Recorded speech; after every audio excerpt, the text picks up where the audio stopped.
Hello, and welcome to this week's edition of Inside Today's Boardrooms, presented by Diligent Institute, your source for the latest and greatest in corporate governance, all in 10 minutes. I'm Dottie Schindlinger, Executive Director of the Diligent Institute, and I'll be your host. Today, I'm joined by Maurice Crescenzi, Industry Practice Leader at Moody's. Maurice, thank you so much for joining us today. It's my pleasure, Dottie. Nice to be with you. So, Maurice, let's start off by having you briefly introduce yourself and your current role beyond your name and your title.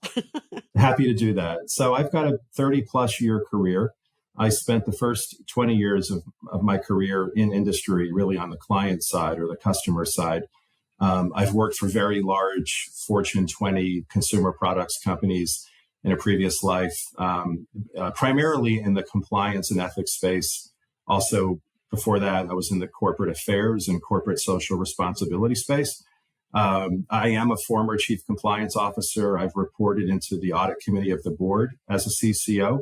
As a chief compliance officer, in addition to designing and implementing the global ethics and compliance programs, I also spearheaded various companies' enterprise risk management programs as a practitioner. And then about 13 years ago, I made the move to the consulting side of the table when I joined a Big Four accounting firm to help lead its ethics and compliance and ERM consulting practice. And I've been on the consulting side really ever since.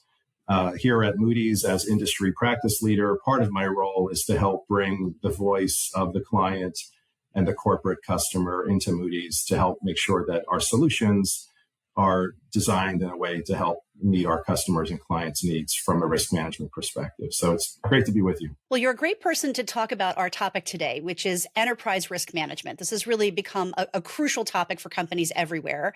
And we've been seeing in our research recently at the Diligent Institute that boards are taking a variety of actions around ERM oversight.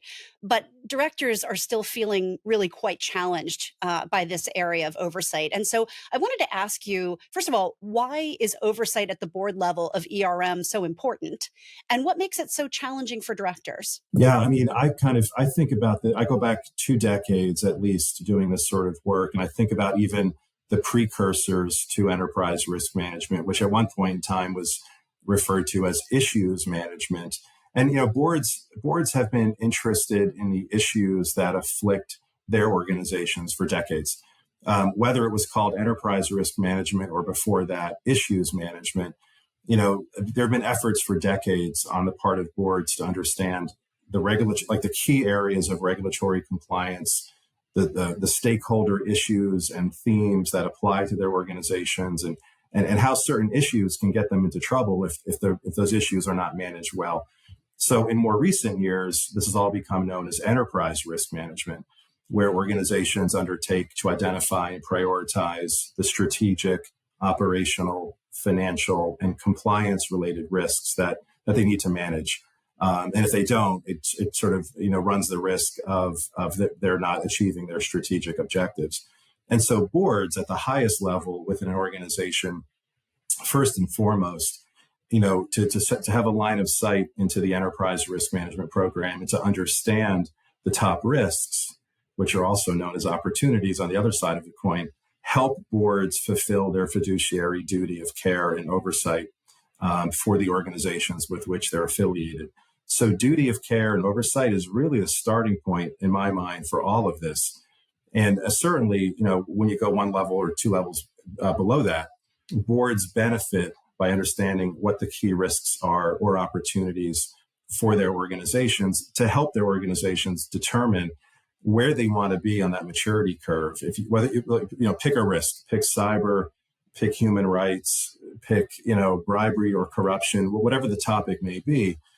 Some organizations will want to be out on the leading edge with respect to that risk. Other organizations may prefer to be more in the middle of the pack. And other organizations are still kind of evolving on a given risk. So boards, when they have insight into where the company is performing, they're able to help sort of exercise their duty of care and oversight and help better position the organization in that regard. And finally, it helps from a strategic planning perspective. If boards understand the risk landscape and the risk profile, they're better positioned to help the management team establish and pursue its strategic vision. You spoke about that risk management maturity curve, and it reminds me of a recent survey that we did of U.S. public company directors, really asking them about how they're approaching oversight of ERM. And one of the areas that they felt they were really falling short is in benchmarking data. About 45% of them said they feel they just don't get good enough benchmarking data.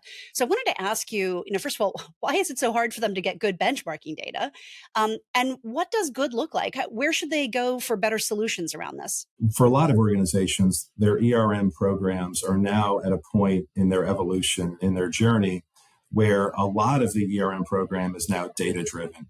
And insights are gleaned from both internal data and external data to help the organization better understand how they're performing against their peers.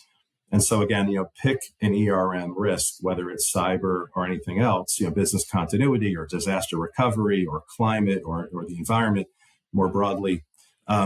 Boards are at a point now where we're like long past ERM when it was managed through Excel spreadsheets and green, yellow, red sort of check marks. And we're now at a point where boards are saying, okay, the update was really helpful, but what does this really mean? And how are we vis-a-vis our peers? And ERM leaders are now answering that question by pulling both internal data from different functional areas to help understand, how they're performing internally against their goals and objectives from an ERM perspective. And now we're beginning to see organizations pull external data to better understand how a given company is performing on a particular risk, like say climate, vis-a-vis its peers. So there's no looking back now. We're at a point where a lot of the ERM program management is data centered and data driven. Again, both with internal data and external data. In that same survey that I mentioned, board members were also telling us that they are talking about ERM more in the boardroom compared to previous years. In fact, at this point, 56% of our survey respondents told us they now oversee the ERM program at the board level in a formal way. They have formal processes around that. And they also anticipate talking about ERM a lot more in the coming years.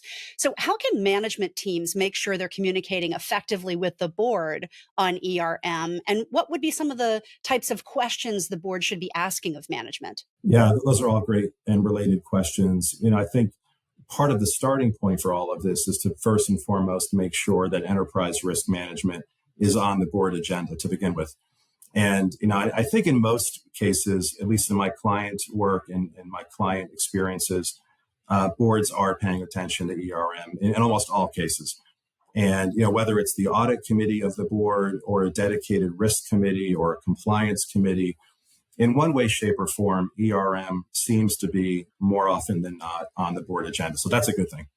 And then the question then becomes, what constitutes a meaningful update to the board on the part of the ERM leader, whether it's the head of internal audit or the chief compliance officer or the chief risk officer.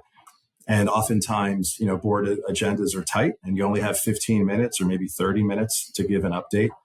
So I think, it's ever more important, as ERM leaders are leveraging data to compile those updates, to keep those updates concise and as sort of, user friendly and simplified as possible. And sometimes that means just honing in on the top 3, 4, 5 risks that are really the priority for the organization. And to prepare the updates in a way that are digestible and not just sort of overkilled with lots of data.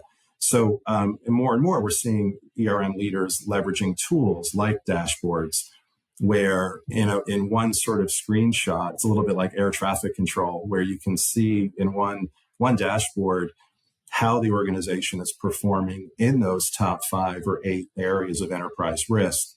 And the dashboard would be populated both from internal data to show performance against those key areas of risk, but also external benchmarking data. And that's where we at Moody's come in. It's one of our areas of specialty, is to pull external publicly available data, very detailed data that's hard to find otherwise, into these kinds of dashboards to help ERM leaders communicate effectively to the board. One last thing is, and this is more of a threshold sort of thing, like the idea of having ERM on the agenda in the first place. I think it's really important that the ERM leaders take steps to define what they mean when they say risk in the first place. Like, what is an enterprise risk and how do we define it? So I think some of those upfront definitional things are also important, but so are the tools like dashboards like we're talking about. Well, unfortunately, that's all the time that we have. And I just want to say thank you so much, Maurice, for sharing your insights. This was really terrific. Time flies when you're having fun, Dottie. This was great. Thank you. You can learn more on the Moody's website and also at diligent.com. We'll see you next time.